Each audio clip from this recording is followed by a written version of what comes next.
Video शुरू करते हैं, देखते हैं यूएसए यानी संयुक्त राज्य अमेरिका से क्या क्या पद लिए गए हैं। संविधान की सर्वोच्चता को संयुक्त राज्य अमेरिका से लिया गया है।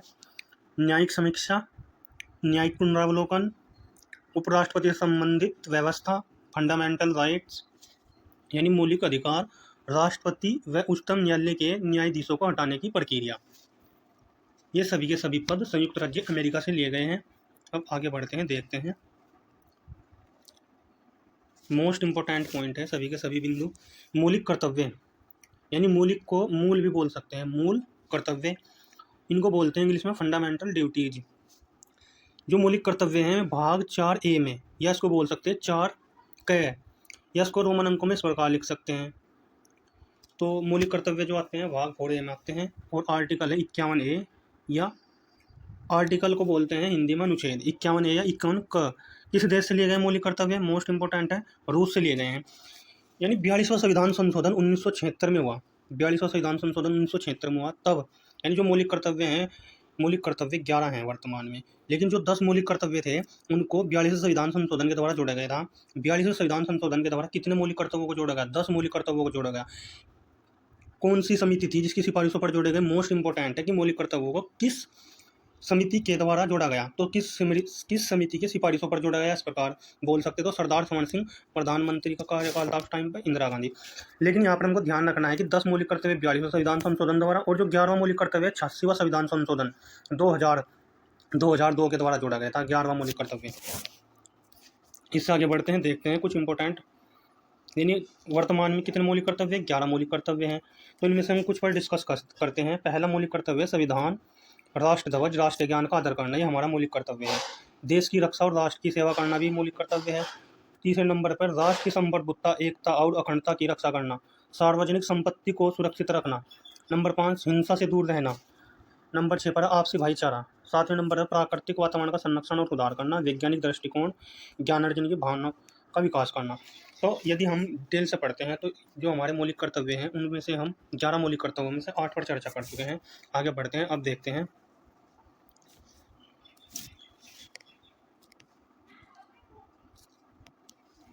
भारतीय संविधान की प्रस्तावना, प्रस्तावना को बोलते हैं उद्देशिका, या इंग्लिश में लिख सकते हैं प्रीएम्बल। भारतीय संविधान की प्रस्तावना में भारत को कहा गया है। तो भारत की संविधान की जो प्रस्तावना है उसमें भारत को क्या कहा गया है? सर्वसत्ताधारी या प्रभुत्व संपन्न, समाजवादी, धर्मनिरपेक्ष, पंथनिरपेक्ष, लोकतांत्रिक गणराज्य, यानी इन शब्दों से संबोधित किया गया है भारतीय संविधान की प्रस्तावना को। लेकिन हमें यहाँ पर ध्यान रखना है, प्रश्न 2 टाइप से आता है। कैसे आता है? जिस टाइम पर संविधान लागू हुआ यानी मूल संविधान, या 26 जनवरी 1950 को, तब प्रस्तावना में किन शब्दों का उल्लेख था? यानी 26 जनवरी 1950 को जिस टाइम पर संविधान को लागू किया गया, उस टाइम पर संविधान की प्रस्तावना में केवल ये शब्दों का उल्लेख किया गया था। एक, प्रभुत्व संपन्न, प्रजातांत्रिक, गणतंत्र, इन 2 शब्दों का उल्लेख किया गया था। यदि प्रश्न में इस प्रकार है कि भारत की संविधान की प्रस्तावना में 26 जनवरी 1950 को किन शब्दों का उल्लेख था, तो 2 शब्दों का उल्लेख था। वैसे तो संविधान की प्रस्तावना में किन किन शब्दों का उल्लेख है? जबकि समाजवादी, पंथनिरपेक्ष, लोकतांत्रिक, गणराज्य, इन शब्दों को ना 42वें संविधान संशोधन 1976 के द्वारा जोड़ा गया था। तो मूल संविधान में इन शब्दों का उल्लेख था। अब देखते हैं 3 शब्द। जो 3 शब्द हैं समाजवादी, पंथनिरपेक्ष, अखंडता, यानी प्रस्तावना में है। ये प्रस्तावना में किस संविधान संशोधन के द्वारा जोड़े गए? मोस्ट इंपोर्टेंट संविधान संशोधन है, 42वां संविधान संशोधन 1976 के द्वारा जोड़ा गया। यदि प्रश्न इस प्रकार आ जाए कि भारतीय संविधान की प्रस्तावना में कितनी बार संशोधन किया गया, तो 1 बार संशोधन किया गया, वो भी 1976 में 42वां संविधान संशोधन। इसी के द्वारा समाजवादी, पंथनिरपेक्ष, अखंडता शब्द बाद में जोड़े गए। जबकि मूल संविधान है वो 26 जनवरी 1950 को लागू हो गया था। उस टाइम पे भारत की जो प्रस्तावना है उसमें प्रभुत्व संपन्न और प्रजातांत्रिक गणतंत्र का जिक्र है। आगे बढ़ते हैं, देखते हैं। प्रस्तावना को उद्देश्य का प्रेम्बल बोलते हैं। तो यहाँ पर देखते हैं, मोस्ट इंपोर्टेंट है, प्रस्तावना में 3 प्रकार के न्याय हैं। कितने प्रकार के न्याय हैं? 3 प्रकार के न्याय हैं। कौन कौन से न्याय हैं? सामाजिक न्याय, आर्थिक न्याय, राजनीतिक न्याय। यदि प्रश्न इस प्रकार बनता है इस पर कि संविधानिक प्रस्तावना में निम्न में से कौन सा न्याय का उल्लेख नहीं है, जबकि यहाँ पर 3 न्याय का उल्लेख है, कौन सा ऐसा न्याय है जिसका उल्लेख नहीं है? न्याय तो धार्मिक न्याय का प्रस्तावना में उल्लेख नहीं है। सामाजिक भी है, आर्थिक भी है, राजनीतिक भी है। 3 प्रकार के न्याय है। अब कुछ पॉइंट पर और चर्चा करते हैं। संविधानिक प्रस्तावना में स्वतंत्रता 5 प्रकार की है, समानता 2 प्रकार की है, न्याय 3 प्रकार के हैं, और भारतता 1 प्रकार का। ये ध्यान रखना है। तो भारतीय संविधान प्रस्तावना में लिखा है किस स्वतंत्रता का वर्णन नहीं है, और यहाँ पर स्वतंत्रता, आर्थिक स्वतंत्रता का उल्लेख नहीं है। स्वतंत्रता में आर्थिक स्वतंत्रता का उल्लेख नहीं है, ये ध्यान रखना है। प्रश्न आएगा तो इसी प्रकार आएगा, सेम याद कर लेना है। आगे बढ़ते हैं, देखते हैं। भारत की संसद, संसद के 3 अंग हैं। Number 1 Lok Sabha, number 2 Rajya Sabha, number 3 है राष्ट्रपति। लोकसभा को निम्न सदन बोलते हैं, राज्यसभा को उच्च सदन बोलते हैं। यदि प्रश्न इस प्रकार आ जाए कि निम्न सदन किसको बोलते हैं, तो लोकसभा को उच्च सदन, राज्यसभा को। तो यहाँ पर देखते हैं लोकसभा को भंग किया जा सकता है, जबकि राज्यसभा को भंग नहीं किया जा सकता। निम्न सदन है तो भंग किया जा सकता है, उच्च सदन है तो भंग नहीं किया जा सकता। यानी ये अस्थायी सदन बोल सकते हैं राज्यसभा को, जबकि लोकसभा को अस्थायी सदन ही बोल सकते हैं। ध्यान रखना है, लोकसभा को अस्थायी सदन ही बोल सकते हैं, यानी इसको भंग किया जा सकता है। जबकि राज्यसभा है उसको उच्च सदन बोल सकते हैं, भंग नहीं किया जा सकता, इसलिए ये अस्थायी अस्थायी के नाम से पुकारते हैं। लोकसभा का सदस्य बनने के लिए 25 वर्ष की आयु की जरूरत है और 5 वर्ष कार्यकाल है। यहाँ पर राज्यसभा का सदस्य बनने के लिए 30 वर्ष है, कार्यकाल 6 वर्ष है। और राष्ट्रपति बनने के लिए 35 वर्ष का आयु पूर्ण कर चुका हो, इसका कार्यकाल भी 5 वर्ष है राष्ट्रपति का। मोस्ट इंपोर्टेंट पॉइंट है, आगे चर्चा करते हैं। पंचायती राज से संबंधित समितियों का कालानुसार क्रम, यानी पहले कौन सी समिति आई पंचायती राज से संबंधित? बलवंत राय मेहता समिति 1957 में आई, अशोक मेहता समिति आई 1977 में, जी वी के राव समिति आई है 1985 में, और डॉक्टर LM सिंघवी समिति आई 1986 में। तो हमको ये चारों समिति क्रम वाइज याद रखनी है।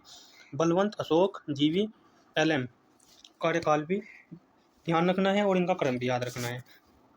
आगे देखते हैं संसद से जुड़े कुछ इंपोर्टेंट पॉइंट, यानी प्रश्नकाल। प्रश्नकाल क्या होता है? संसद का पहला घंटा प्रश्नकाल होता है। संसद का जो पहला घंटा होता है उसको बोलते हैं प्रश्नकाल। तो यहाँ पर क्या होता है? प्रश्नकाल में सदस्य प्रश्न पूछते हैं, मंत्री उत्तर देते हैं। प्रश्न कितने प्रकार के पूछे जाते हैं? 3 प्रकार के होते हैं। पहला घंटा प्रश्नकाल होता है और उसमें सदस्य प्रश्न पूछते हैं, मंत्री उत्तर देते हैं। प्रश्न 3 प्रकार के, तारांकित है, अतारांकित है और अल्प सूचना वाले प्रश्न। जो तारांकित प्रश्न है इनका उत्तर मौखिक रूप से दिया जाता है और अल्प सूचना वालों का उत्तर भी मौखिक रूप से दिया जाता है। लेकिन जो अतारांकित प्रश्न है इनका उत्तर कैसे देता है? इनको लिखित रिपोर्ट की आवश्यकता होती है। कैसी रिपोर्ट की आवश्यकता होती है? लिखित रिपोर्ट की। एक दिन में लोकसभा में 20 प्रश्न पूछ सकते हैं तारांकित, और इनका जो प्रश्न सूची होती है वह हरे रंग की होती है, अतारांकित की सफेद की होती है, अल्प सूचना वाले हल्के गुलाबी होते हैं। और अल्प सूचना वाले प्रश्नों को कम से कम 10 दिन पूर्व नोटिस देकर पूछे जाते हैं। 10 दिन पहले नोटिस देते हैं तब इनको पूछते हैं। आगे बढ़ते हैं, देखते हैं संसद से जुड़े कुछ इंपोर्टेंट प्रश्न। संसदीय भारतीय संसद पार्लियामेंट। तो शून्यकाल क्या आता है? प्रश्नकाल के तुरंत बाद शुरू होता है। प्रश्नकाल शुरू होता है पहले, फिर प्रश्नकाल के बाद शून्यकाल शुरू होता है। इंपॉर्टेंट पॉइंट है ये सभी। शून्यकाल का समय क्या होता है? दोपहर 2 बजे से 1 बजे, यानी 1 घंटा होता है शून्यकाल का समय। देन किसकी है? भारत की देन है, 1962 से देन है। शून्यकाल क्या है? प्रश्नकाल और कार्यक्रम को तय करने के बीच के मध्य के समय को शून्यकाल कहते हैं। कुछ पॉइंट्स हैं